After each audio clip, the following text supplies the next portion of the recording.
This is part 2 of me bringing this 4-drawer dresser from the 1920s or 30s back to life. It has this really cool checker pattern on the jewelry box and the top drawer, plus that decorative wooden element on the second drawer. And I absolutely love the variation in tones. It gives the whole piece dimension instead of just looking like a flat brown box. In part 1, I stripped everything down to the bare wood, filled all the chipped veneer and hardware holes with Bondo, and tightened up a couple of drawers. Nothing dramatic, just enough to give it another solid few decades. At first I was inspired, or maybe overly confident, and tried using acetone on the delicate checkerboard veneer and the spindle legs. It did not perform the miracle I had imagined, so I ended up hand sanding most of those legs anyway, which realistically was probably the right move from the beginning. Then it was finally time for the fun part.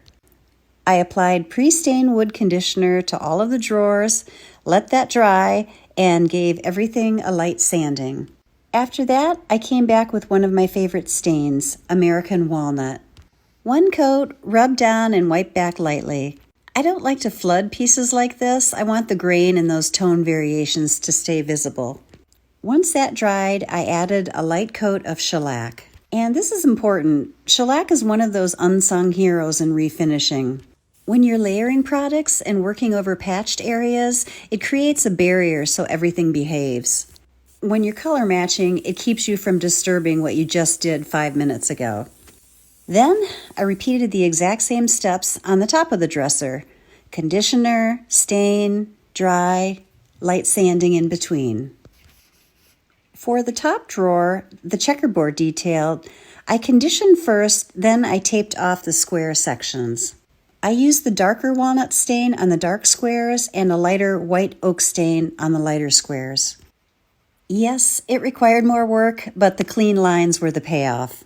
And that contrast is what makes this piece so special, so it was worth doing carefully. I finished the sides and all the detailed areas using an old t-shirt to apply the stain and wipe it back. Cloth application gives you so much control, especially around curves and decorative trim. At this point, the piece was starting to look cohesive again, but the patched areas still needed to disappear a little more. So I lightly sanded that shellac layer and brought out my wood paints. I touched up all the Bondo patches using a walnut tone that was pretty close to the surrounding wood. Then I sprayed another light round of shellac and let that dry before sanding. And finally, my new secret weapon that I've finally gotten the hang of, wood toner.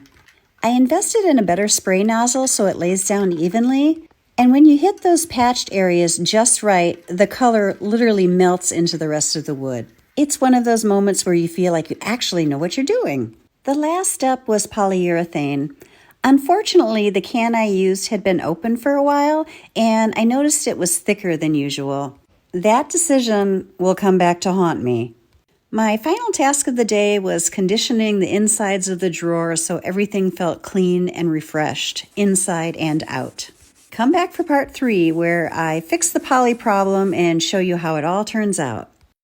My name is Meg, and I show you practical tips for refinishing and flipping furniture. Be sure to hit the follow button for more.